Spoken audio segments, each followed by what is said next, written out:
Jambo la kwanza, kuna tukio ambalo kwa sasa linaendelea, swala la maandalizi ya ugawaji wa vibanda soko kuu la Tarime mjini. Kwanza, waandishi wa habari, kwa mujibu wa maelezo ya watumishi wa halmashauri, yanasema vibanda vilivyopo ndani ya soko hilo ni vibanda 321, lakini vizimba 144. Na wameainisha gharama zao, kila kibanda na eneo lake ni shilingi ngapi kwa kodi kwa mwaka. Lakini kabla ya yote, naomba mfahamu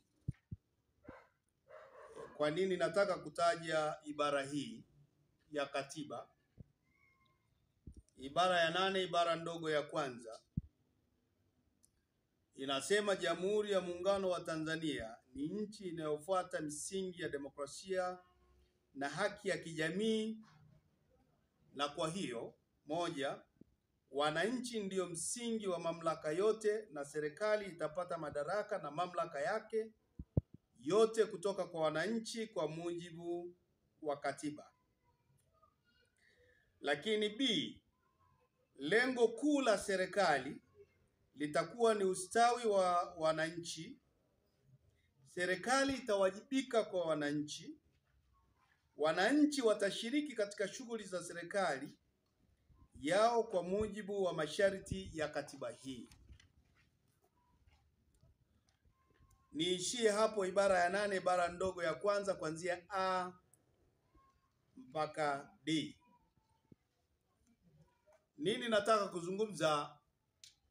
Soko hilo, na kabla sijataja viwango, soko hilo liko ndani ya halmashauri ya mji wa Tarime, kwa maana linahusu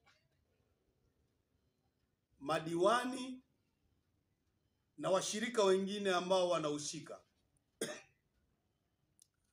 Maana yake ni kwamba mpaka sasa madiwani wameshindwa kuwatetea wananchi kwa ibara hii ya 8, ibara ndogo ya kwanza A mpaka D. Wameshindwa kuwatetea wananchi kwa sababu viwango vya vibanda ni vikubwa mno. Vibanda ambavyo vinazunguka eneo linaloangalia stendi kuu, vibanda vya mbele, kila kibanda ambacho ni dabo wameweka shilingi 300,000. Lakini vibanda ambavyo viko ndani ambavyo ni dabo wameweka shilingi 260,000 kwa mwezi.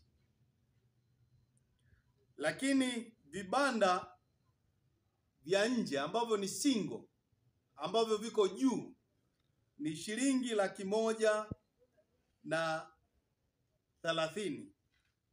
Lakini vibanda ambavyo viko single, viko chini, ni 150,000. Lakini vibanda ambavyo viko single, viko ndani, ni 130,000. Ukiangalia viwango hivi vya kodi ya pango kwa mwezi ni kubwa sana. Maana yake wananchi wa kawaida walio wengi watashindwa kuchukua vibanda hivi. Lakini ukienda kwenye vizimba wameweka shilingi 15,000 kwa mwezi. Navyo wanatakiwa waangalie namna ya kupunguza, kama ambavyo nimesoma ibara hii ya 8. Maana yake hawa madiwani, nikimuunganisha na mbunge Mheshimiwa Kimbaki, hawa wote hawajawatendea wananchi haki, kwa sababu kodi hii haijatoka serikali kuu. Kodi hii imetoka ndani ya baraza la madiwani. Kwa hiyo baraza la madiwani ndilo lenye mamlaka ya kuhakikisha inapunguza kodi kwa wananchi wake, si kuwakandamiza. Sasa ukiangalia masharti walioweka, masharti mengine yote yako sawa. Uwe na namba ya NIDA, hilo wala halina shida. Uwe na namba ya simu ya kwako ambayo imesajiliwa kwa namba ya NIDA, hiyo haina shida. Uwe na TIN namba, hiyo haina shida. Uwe na leseni, lakini leseni wamesema iwe hai. Swali hapa kwamba kuna mfanyabiashara au kuna mtu amezuka na amepata fedha, anataka kuanzisha biashara hiyo maeneo hayo, lakini hana leseni ila anahitaji kibanda. Maana yake kwa masharti ya halmashauri, mtu huyo hataruhusiwa kuwa na kibanda maeneo hayo, kitu ambacho watakuwa hawajashirikisha wananchi vizuri. Lakini ukiangalia mazingira hayo ya leseni, leseni inapaswa kila mfanyabiashara awe nayo. Maana yake usipokuwa na leseni huwezi kuruhusiwa kuchukua kibanda. TRA wao wana jambo moja. Inawezekana ukaanzisha biashara, wakaja kukutembelea, wakaangalia biashara yako inaendeleaje kwenye eneo hilo, wakaanza kukadiria kutokana na biashara yako itakavyokuwa inaendelea. Kwa hiyo tunawataka hawa madiwani na mbunge ambao wamepewa mamlaka na ibara ya 8, ibara ndogo ya kwanza A mpaka D, wananchi hao ndio wamewaweka hapo, wametokana na wananchi. Kwa hiyo wasiendelee kuwakandamiza wananchi kwa kuwatoza kodi kubwa. Sisi kama Chadema nataka niwape mfano na muone. Tulianzisha miradi. Mradi wa kwanza tulianzisha vibanda vya uwanja wa mpira. Tukafunga mkataba na wananchi. Kodi yake ni shilingi 50,000. Shilingi 30,000 inarudi kwa mwananchi ambaye amejenga hicho kibanda. Shilingi 20,000 inakwenda halmashauri. Na tulipanga hivi kutokana na kuangalia uchumi wa wananchi wetu. Vile vile na vibanda vingine vilivyopo stendi na maeneo mengine. Lakini na mikataba mingine tulioingia na PKM pale alipojenga vibanda, lakini na alipojenga kituo cha mafuta. Siku zote lazima kodi iwe rafiki kwa wananchi, lakini kwa wafanyabiashara, ili iwe rahisi hawa wananchi kulipa kodi kwa urahisi zaidi. Kwa hiyo hili tunamuomba na tunamshauri mkuu wa wilaya. Hii ni wilaya yake. Tunamshauri aangalie hili jambo vizuri. Lakini najua CCM wanakwenda kupoteza kura hapo. Na wanaenda kupoteza uaminifu kwa wananchi. Waende waliangalie hili, kwa sababu siku ya kufungua dirisha hilo ni kesho tarehe 19. Na kibaya zaidi, wameanzisha mfumo. Kuanzisha mfumo huu ni kwamba serikali iendeshe shughuli zake vizuri. Kuleta mfumo kwa wananchi ambao wengi wao wengine hawajui kusoma na kuandika.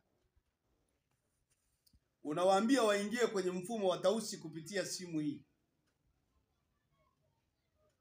ili wajisajili na waombe vibanda kwa kupitia mfumo wa Tausi. Wangapi wanajua mifumo hiyo? Kwa hiyo halmashauri tunawashauri ni vizuri warudishe mfumo kama ambao sisi tuliuweka mfumo huo, kuandika maombi, watu waandike barua. Wakisha andika barua hizo, waajiri watu ama wale waliopo halmashauri kwenye mfumo, waingize kwenye mfumo wa Tausi, ili uwe rahisi kila mmoja kuomba. Vizimba viko 144. Angalia wale wamama na dada zetu na ndugu zetu ambao wanafanya hizo biashara,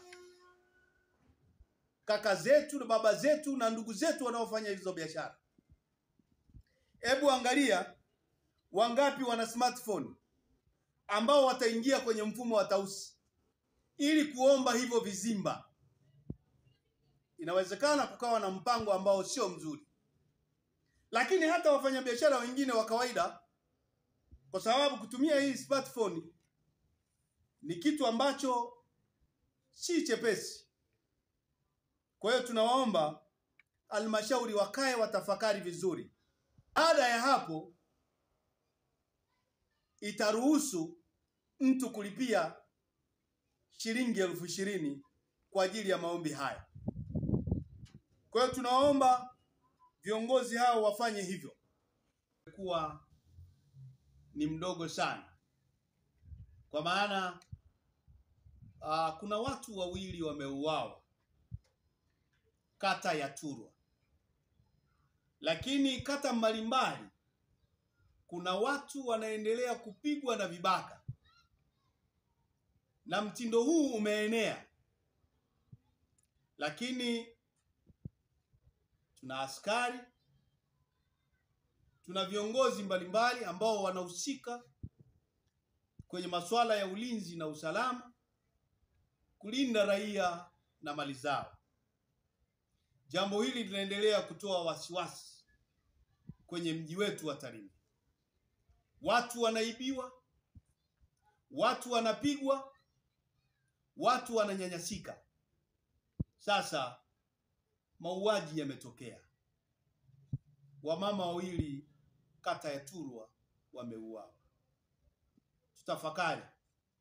Watu hawa wameuawa, wana familia zao, wana ndugu zao, wana jamaa zao, wana marafiki zao. Kwa sasa wana hali gani?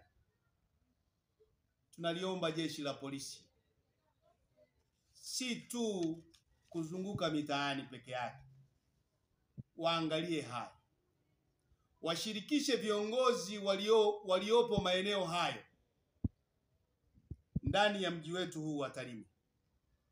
Washirikishe WDC, kwa maana madiwani wahusike kwenye WDC, wenye viti wa mitaa wahusike, ili maeneo yetu yawe salama.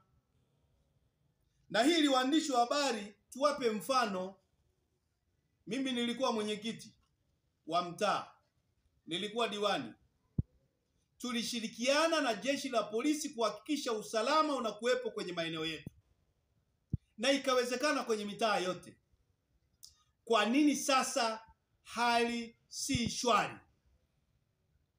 Kwa nini viongozi washirikiani kuhakikisha mambo haya wanayakemea na kuyakataa kwenye mitaa yao?